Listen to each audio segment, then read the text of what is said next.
من مزامير أبينا داود النبي، بركاته على جميعنا. طوبى للرجل الذي لم يسلك في مشورة المنافقين، وفي طريق الخطاة لم يقف، وفي مجلس المستهزئين لم يجلس، لكن في ناموس الرب إرادته،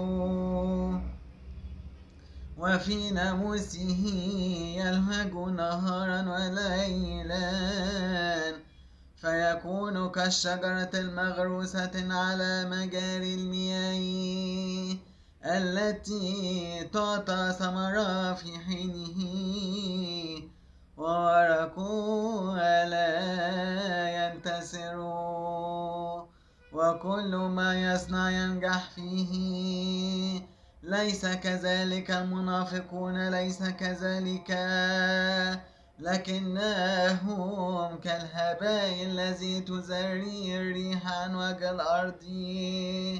فلهذا لا يقوم المنافقون في الدينونة، ولا الخطاة في مجمع الصديقين، لأن الرب يعرف طريق الأبرار، وأما طريق المنافقين فتباد.